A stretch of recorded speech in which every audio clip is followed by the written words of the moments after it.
85%ই কোরবানি হয় না। পোলার শ্বশুর বাড়িতে রান্না দিলে পোলার শ্বশুর শাশুড়ির মন রক্ষা করা যায় না, ঝামেলা হলো এখানে। পুরান ঢাকায় প্রচুর কুরবানি হয়, কিন্তু অনেকে অভিযোগ যে এরকম গরু পায় না, মানে বিশেষ করে ঢাকার মধ্যে কুরবানি অনেক হয় কিন্তু গরিব মানুষ আসলে পায় না। আসলে গরিব মানুষ পাইবো কই থেকে? ঢাকায় আগত মনে করেন বিয়ে বাড়ির আত্মীয় স্বজন বেশি, বিয়ের না রান্না দিলে তো বিয়ের মন খুশি করা যায় না। পোলার শ্বশুর বাড়িতে রান্না দিলে পোলার শ্বশুর শাশুড়ির মন রক্ষা করা যায় না, ঝামেলা হলো এখানে। এই কারণেই গরিব দুঃখী ঢাকার শহরের থেকে মাংস খুব কম পায়। মানে 2 টুকরা দিতেও ঢাকার মানুষের খুব কষ্ট হয়ে যায় এখন। তাহলে সেই ক্ষেত্রে কুরবানি আসলে কতটুকু হবে আপনি কি মনে হয়? আমি মনে করি আমাদের ঢাকার মানুষের মনে করেন 85%ই কোরবানি হয় না, কারণ সবারই তো ফ্রিজ ভরা থাকে। এই যে কোরবানির মধ্যে যাই দেখেন তো সারা বছরে যা ফ্রিজ বিক্রি না করছে, এই কোরবানির 1 মাসের মধ্যে তার থেকে ডাবল ফ্রিজ বিক্রি হইব। কী কারণে বিক্রি হইব? শুধু কি খালি কোরবানির মাসেই ফ্রিজ চলে আর চলে না? সারা বছর বিক্রি হয় না, কোরবানির মাসে এত ফ্রিজ বিক্রি হয় কেন?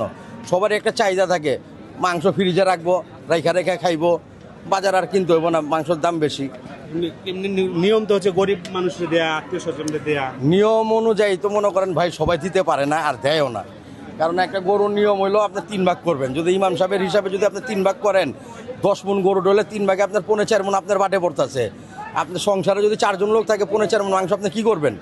আপনারা তো আল্লাহ কিনা খাওয়ার ক্ষমতা দিছে দেখে আপনি কোরবানি দিচ্ছেন, তার চেয়ে ভালো এটা আপনি গরিবরে দিয়ে দেন।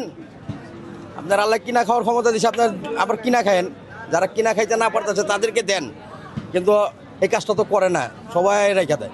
আপনার শেষ একটা প্রশ্ন করি, এখন অনেকেই করে কি যে বড় গরু নিবে, হ্যাঁ বড় গরু কিনতে চায় এলাকার মধ্যে সবাইরে দেখানোর জন্য। এটা হচ্ছে মানে প্রতিযোগিতা, কে কত বড় আনতে পারে, কার কত নাম আছে, এগুলো দেখার জন্য। আসলে এটা ঠিক না। ঠিক হচ্ছে যে সুন্দর রূপে কিনো, তোমার চোখে যেটা ভালো লাগে সুন্দর। একজন একটা বড় গরু কিনছে, তার চেয়ে বড় আমার কিনতে হবে, এটা দেখে আমার লাভ নেই। মানে আমার মহল্লায় অনেকেই বড় গরু কিনছে, আমি তো নিলাম ছোট, আমার ছোট দুইটা ভালো লাগছে আমি নিচ্ছি। আচ্ছা ঠিক আছে, আপনার গরুটা একটু আদর করে যদি দেন, একটু বিসমিল্লাহ বলে আলহামদুলিল্লাহ বলে দেন। হ্যাঁ আলহামদুলিল্লাহ, হ্যাঁ, যেটা মানে আমার রিজিকে ছিল সেটাই পাইছি আমি। আচ্ছা আচ্ছা। আপনি ব্যবসায়ী, এই ভাইয়ের সাথে কথাবার্তা কেমন লাগলো আপনার কাছে? এবং আর বড় ভাই কথা বলছি, হ্যাঁ আর বড় ভাই কথা বলছি, আপনার বড় ভাই কথা বলছে, কই উনি আছে এখানে? বাইরে গেছে, যাই হোক, এই যে হাটের বাইরে আপনার গেছে। যে ক্রেতা, তার তো কথাবার্তা খুবই ভালো লাগলো আপনার, নাকি? না হেরো কথা ভালো লাগছে, আমার কথা তার ভালো লাগছে, এর জন্য গরু দুটো হেওর নিছে, আমার আমও বেশি তার কাছে। 200-র বেশি সার্ভিস ও ফিচারে লেনদেনের সব বিকাশ অ্যাপে সম্ভব।